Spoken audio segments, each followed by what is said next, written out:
અરિહંતાણં નમો સિદ્ધાણં નમો આયર્યાણં નમો વજ્જાયાણં નમો લોય સવ્વસાહુણં એસો પંચનમુક્કારો સવ્વપાવપણાસણો મંગલાણં ચ સવ્વેસિં પઢમં હવૈ મંગલમ.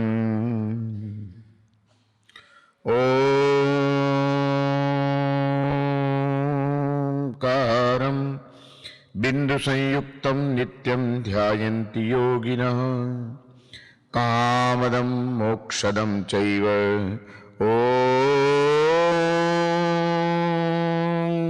ઓંકારાય નમો નમઃ.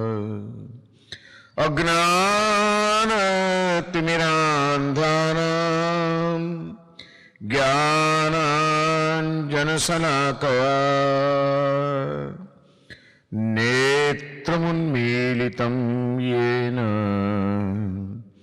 તસ્મૈ શ્રી ગુરવે નમઃ. તસ્મૈ સદ્ગુરવે નમઃ. ન કયં દીનોદ્ધરણં ન કયં સાહમ્યાણવત્સલ્લં યયં વીરાઓ ન ધાર્યો હાર્યો જમ્મો.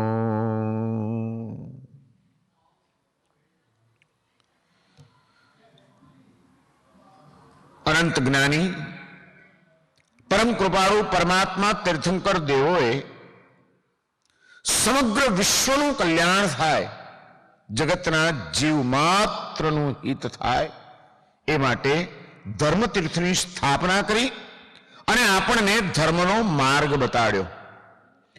જે કોઈ આત્મા પરમ સુખ, પરમ આનંદ, પરમ શાંતિને પ્રાપ્ત કરવા ઈચ્છતો હોય એવા પ્રત્યેક જીવાત્માઓને માટે પ્રભુએ કરુણા કરીને આ એક એવું સરસ મજાનું એક નાવડું તરતું મૂક્યું કે જે કોઈ એના શરણે જાય એ આ ભવસાગરને પાર ઉતરી ગયા વિના રહે નહીં. અને એવો ધર્મ જે આત્માના સ્વરૂપ રૂપ છે, આત્માના સ્વભાવ રૂપ છે, એવો ધર્મ તો આપણા પ્રભુએ કીધું રોજ રોજ કરવો જોઈએ. જીવનને ધર્મની સાથે વણી લો. પરંતુ અનેક જન્મના કર્મના બંધનોથી વિછડાયેલો સંસારી જીવ, રોજ રોજ અનેક સંસારની જંજાળોમાં અટવાયેલો જીવ કદાચ રોજ એ ધર્મની આરાધના નથી કરી શકતો, તો એવો આત્મા પણ એના કલ્યાણને પ્રાપ્ત કર્યા વિના ન રહે. એટલા માટે એને એક વિશિષ્ટ વાતાવરણ પૂરું કરવા માટે આપણા જ્ઞાની પુરુષોએ, આપણા પૂર્વજોએ પર્વોની, તહેવારોની એક આખી વ્યવસ્થા ઊભી કરી. કેવા દિવસોનું આયોજન કરવું કે ધર્મમાં ઓછો રસ લેનાર વ્યક્તિ પણ વાતાવરણના કારણે અને એકબીજાને જોઈ જોઈને પણ ધર્મના માર્ગે જોડાય. આવા અનેક પર્વોનું જે આયોજન કર્યું, એમાંનું શ્રેષ્ઠ પર્વ જો કોઈ હોય, પર્વાધિરાજની જો કોઈને ઉપમા પ્રાપ્ત થઈ હોય તો એ છે પર્યુષણા મહાપર્વ. અને એવા પર્યુષણા મહાપર્વની આરાધના આજે આપણે આ એન્ટોર્પ સંઘના આંગણે કરી રહ્યા છીએ 3 દિવસથી. આજે 3જો દિવસ. સમયને જતા વાર નથી લાગતી. હમણાં પ્રતિષ્ઠા આવશે, પ્રતિષ્ઠા આવશે, પ્રતિષ્ઠા આવશે એમ લાગતું હતું, અને ભગવાનની પ્રતિષ્ઠા થઈ પણ ગઈ. પછી હવે કે ચલો 4-5 દિવસ આરામ છે, પછી નિરાતે પર્યુષણ આવશે, પછી નિરાતે પર્યુષણ ઉજવશું. અને એ દિવસો એ ચાલ્યા ગયા અને પર્યુષણનો પ્રારંભ પણ થઈ ગયો અને જોત જોતામાં 3 દિવસ પસાર થઈ ગયા. બહુ ઝડપથી પર્યુષણ પૂરા પણ થઈ જશે. પણ એ પર્યુષણની આરાધના આપણી પૂરી થાય એ પહેલા આપણે કંઈક પામી લેવું છે.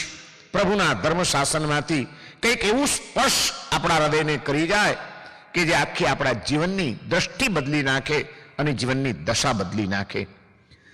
આવા એક લક્ષ્ય સાથે તમે સૌ કોઈ આ આરાધનામાં જોડાયા છો અને હું પણ એવું જ ઈચ્છું કે એન્ટવર્પનો જૈન સંઘ જે આટલો એક મહાન સંઘ છે, જેણે આવું ભવ્ય જિનાલયનું નિર્માણ કર્યું, જેણે આવા ભવ્ય ઉપાશ્રયોનું નિર્માણ કર્યું અને એ બધાના આલમમાં લઈને એ આરાધનાઓ પણ એવી થાય સંઘની અંદર, સંઘની એકતા મજબૂત બને, સંઘનું સંગઠન કાયમી બને અને સંઘનો પ્રત્યેક આત્મા માત્ર ને માત્ર વિતરાગ પ્રભુને કેન્દ્રમાં રાખીને ધર્મના માર્ગે આગળ ને આગળ વધતો રહે, એના જીવનમાં એ પ્રભુની સ્પર્શના પામતો રહે, તો સૌનું કલ્યાણ થયા વિના રહે નહીં.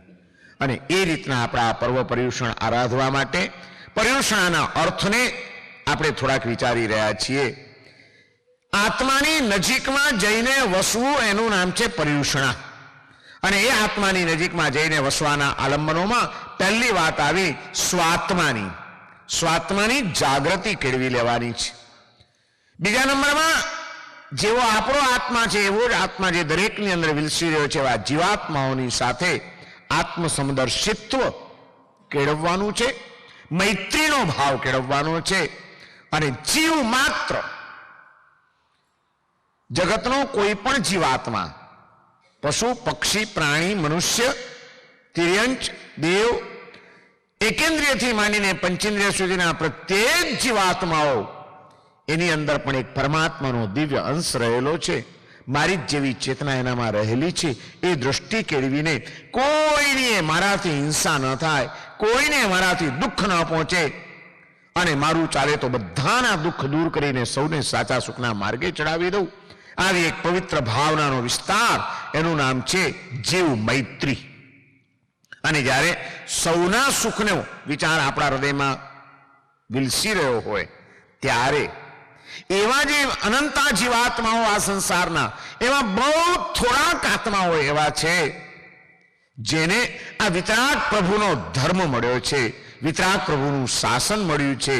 આપણે જે પ્રભુના આરાધક છીએ એવા જ પ્રભુના આરાધક એવા જે કોઈ આત્માઓ છે, એવા સાધર્મિકો, એની પ્રત્યે તો વધારે પ્રેમ જાગે આપણને કે ઓહો, આ મારા પ્રભુના ધર્મની આરાધના કરનારો છે, હું એને માટે શું કરું? કેમ એની ધર્મ ભાવનાનો વિકાસ થાય, એ કેમ ધર્મની અંદર સ્થિર થાય?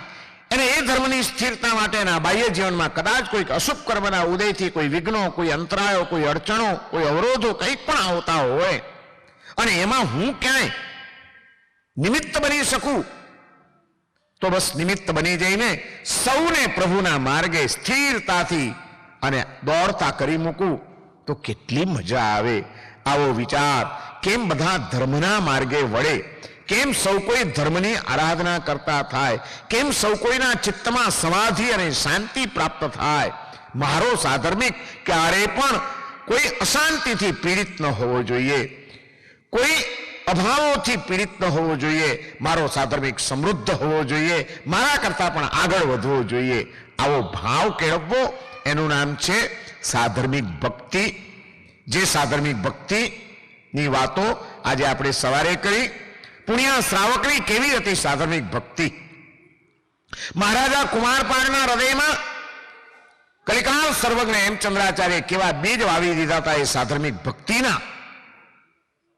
ફરીથી અત્યારે રિપીટ કરીશ સવારની વાત કે સાધર્મિકને સહાય નથી કરવાની, સાધર્મિકની દયા નથી કરવાની, સાધર્મિકની તો ભક્તિ પ્રેમ કેળવવાનો છે. હું મારા છોકરાઓને સહાય કરું છું એમ કોઈ દિવસ કે કોઈ બાપ? મારો દીકરો કેમ આગળ વધે બસ એ માટે મારાથી બને તે બધું કરી છૂટું છે એમ કે, એમ ધર્માત્મા શું કે મારો સાધર્મિક કેમ આગળ વધે એ માટે હું શું કરી શકું, બસ એક જ ભાવના લઈને ચાલી રહ્યો છું. સાધર્મિકોને બહુમાનથી જોવાના છે અને એવા સાધર્મિકોને ક્યાંય પણ કોઈ સુખમાં નિમિત્ત બનવાની તક મળે, એનું ક્યાંક બહુમાન કરવાની તક મળે તો એને અવભાગ્ય સમજવાનું છે. અને કદાચ બહુમાન ન કરી શકીએ તો ક્યારે પણ કોઈ સાધર્મિકનું અપમાન આપણાથી ન થઈ જાય, કોઈ સાધર્મિકની નિંદા કે કુથલી આપણાથી ન થઈ જાય, કોઈ સાધર્મિકને આપણા કારણે કોઈ દુઃખ ન પહોંચી જાય, એની તો હંમેશા કાળજી રાખીને ચાલવાનું છે. કારણ કે જે પ્રભુના ધર્મની આપણે આરાધના કરીએ છીએ એ જ પ્રભુના ધર્મના આરાધકો, એ જ પ્રભુના શ્રી સંઘના આ બધા જ સભ્યો છે. અને એવા સંઘના સભ્યો ખબર નથી, શાસ્ત્રોમાં એમ લખ્યું છે કે કોઈ પણ જીવાત્મા પ્રત્યે ક્યારેય પણ દુર્ભાવ નહીં કેળવતા. કારણ કે આપણને ખબર નથી કે આમાંથી કોઈક આત્મા તીર્થંકરનો આત્મા પણ ક્યારેક હોઈ શકે છે, કોઈ ગણધરનો આત્મા પણ હોઈ શકે છે, કોઈક મહાન ધર્મ પ્રભાવના કરનારા આચાર્યનો જીવ પણ હોઈ શકે છે. કેટલી ધર્મ આરાધનાઓથી જીવનને વિકાસના તબક્કે લઈ જનારો ભાગ્યશાળી હોઈ શકે છે. દાન, શીલ, તપ અને ભાવ ધર્મની આરાધના કરીને આત્માના કલ્યાણના માર્ગે આગળ વધતા આવા કોઈ પણ આત્માઓ એમનું બહુમાન જેટલું થાય એટલું કરી લઉં. અને એ બહુમાન કરવાનો મળે ત્યારે મારો સમય, મારી શક્તિ, મારી સંપત્તિ એમાં જેટલી વપરાય બધું સાર્થક છે એ ભાવ જ્યારે આપણા અંતરમાં કેળવાઈ જાય ત્યારે સાધર્મિકને જોવાનો આખો એંગલ બદલાઈ જાય. વસ્તુપાળ અને તેજપાળ ગુજરાતના મહામંત્રી ધોળકાની અંદર મંત્રી પદે બેઠેલા છે અને એક પગપાળો છરી પાળતો યાત્રા સંઘ શત્રુંજયની યાત્રા કરવા માટે નીકળેલો છે.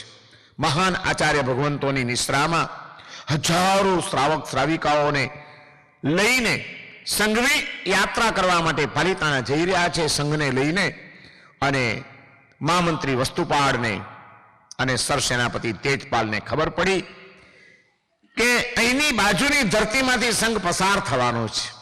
બે મુકામ આગળ જઈને મંત્રીશ્વર જાતે જાય છે અને સંઘપતિને વિનંતી કરે છે, મળે છે, હાથ જોડીને વિનંતી કરે છે કે બહુ ઉત્તમ લાભ આપ લઈ રહ્યા છો, આટલા બધા ભાવિકોને યાત્રા કરાવી રહ્યા છો, યાત્રાનો સંઘ આપે કાઢ્યો છે, પણ અમને સમાચાર મળ્યા છે કે બાજુના ગામમાંથી સંઘ પસાર થઈ જવાનો છે. આવો આણંદ કલ્યાણી સંઘ જેવા કેટલા મહાન આત્માઓ હશે, આવો સંઘ બાજુમાંથી ચાલ્યો જાય અને અમારા ઘર આંગણે એના પગલા ન થાય એ તો કેમ ચાલશે? અમે આજે આપને વિનંતી કરવા આવ્યા છીએ. ગુજરાતનો મહામંત્રી છે, વટથી પણ વાત કરી શકે, પણ સંઘની આગળ ક્યારે વટ ન હોય, સંઘની આગળ ક્યારે અહમ ન હોય. હાથ જોડીને કહે છે કે હું વિનંતી કરવા આવ્યો છું કે એક દિવસની સાધર્મિક ભક્તિનો લાભ આ સેવકને આપો. અમને બહુ જ આનંદ થશે અને સંઘનો મોટો ઉપકાર થશે. કોઈકને આપણે કંઈક પણ કરીએ છીએ, કંઈક આપીએ છીએ તો એક વાત હંમેશા સમજી રાખજો કે આપણે એની ઉપર ઉપકાર નથી કરતા, પણ આવી આરાધનાનો ચાન્સ આપણને આપીને, તક આપીને એ આપણી ઉપર ઉપકાર કરી રહ્યો છે. કોઈક જન્મની અંદર ખબર નહીં કેટલું ઋણ આપણી ઉપર પણ ચડેલું હશે, કેટલાના ભાર તળે આપણે દબાયેલા હશું જન્મ જન્માંતરના, અને આ જન્મમાં કદાચ એવું ક્યાંક તક મળી અને ઋણ ફેરવાનો અવસર આવી ગયો તો એ અવસર આપનાર આપણો ઉપકારી છે એ ભાવ કેળવાય તો ક્યારે પણ સાધર્મિકનું નીચું જોવાનું નહીં થાય. સાધર્મિકને જ્યારે પણ આપણે ભક્તિ કરીએ ત્યારે હંમેશા બહુમાન પૂર્વક કરવી. વસ્તુપાળ અને તેજપાળ સંઘપતિને વિનંતી કરે છે, આચાર્ય ભગવંતને વિનંતી કરે છે કે અમારા ગામમાંથી જ જવાનું છે અને અમારા ઘર આંગણે સકળ સંઘની સાધર્મિક ભક્તિનો લાભ અમને આપવાનો છે. અને એમની વિનંતી સ્વીકારવામાં આવી. બીજે દિવસે સંઘ ધોળકા પહોંચે છે અને જ્યારે સંઘ આવે છે ત્યારે વસ્તુપાળ મહામંત્રી ભવ્ય સ્વાગત કરે છે એ ચતુર્વિધ સંઘનું, અને સ્વાગત કરીને પોતાના ઘર આંગણે લઈ જાય છે. હજારો માણસોને રસોઈના મંડપ બંધાઈ ગયા છે, બધી જ તૈયારીઓ થઈ ગઈ છે. અનુપમા દેવી રસોડાનું ઇન્ચાર્જ સંભાળી રહ્યા છે. તેજપાળ મહામંત્રી બાકી બધી વ્યવસ્થાઓ સંભાળી રહ્યા છે, તેજપાળ સરસેનાપતિ, અને વસ્તુપાળ મહામંત્રી ઘરના દરવાજે બેસી ગયા છે. સંઘના પગલા થશે, કયો આત્મા કેવો હશે ખબર નથી, કોઈક મહાન આત્માના ચરણની રજ આપણા ઘરમાં પડી જાય, આજે ઘર પાવન થઈ જવાનું છે એવો ભાવ છે. અને એટલે સંઘના એક એકના પગ ધોઈને પછી ઘરની અંદર પ્રવેશ કરાવવાનો છે. સ્વચ્છ નિર્મળ જળ લઈ, કળશ લઈ અને વસ્તુપાળ મંત્રીશ્વર પોતે બેઠા છે. એક એક સાધર્મિક આવતા જાય છે, એના પગ ધોતા જાય છે, તિલક કરતા જાય છે, પધારો અને અંદર દાખલ કરતા જાય છે. કોઈ 2, 5, 15 માણસ નહોતા. વિશાળ સંઘ કલાક, 2 કલાક, 4 કલાક, 6 કલાક ચાલ્યા ગયા. બધાનું એક બાજુ અંદર જ્યાં જાય એટલે તેજપાળ સંભાળી રહ્યા છે. અનુપમા દેવી બધાને પ્રેમથી જમાડી રહ્યા છે. બધી જ સરભરાઓ ચાલી રહી છે અને વસ્તુપાળ સૌના પગ પખાડીને એમની ચરણની રજવાળું પાણી મસ્તકે લગાડીને માને છે કે અહો ભાગ્ય, કેવા કેવા આત્માઓની આજે ચરણની રજ મારા મસ્તકે ચડી રહી છે. આજે મારા કર્મ ખપી જશે, મારા ભાગ્યનું પાંદડું આજે ઉગડી જશે, આત્માના કલ્યાણનો માર્ગ પ્રસ્ફુટિત થઈ જશે. અને એમ કરતા કરતા બપોર પડી ગઈ. સેવકોને બધાને એમ થયું કે સવારથી મંત્રીશ્વર બેઠા છે, એક સરખા બેઠા છે, બધાના પગ ધોયા કરે છે, થાક્યા હશે. હવે તેજપાળને એમ થઈ ગયું કે મારા મોટા ભાઈને હવે હું જરા ફ્રી કરું અને એમને કહું કે હવે આપે ઘણું કર્યું, આપ થાક્યા હશો, આરામ કરો, હવે હું કરી લઉં છું, સંભાળી લઉં છું. અને તેજપાળ આવે છે. તેજપાળ આવીને વસ્તુપાળને કહે છે, મોટા ભાઈ થાક લાગી ગયો છે, સવારથી એક સરખા બેઠા છો, એક કામ કરો, આપ અંદર જાઓ, થોડીક વાર વિશ્રામ કરો, હું બધાના પગ પખાડું છું. અને જ્યારે તેજપાળ આ વાત કરે છે ત્યારે વસ્તુપાળ એનો જવાબ આપે છે. તેજપાળ, શું બોલી રહ્યો છે તું? તને કઈ ખ્યાલ છે?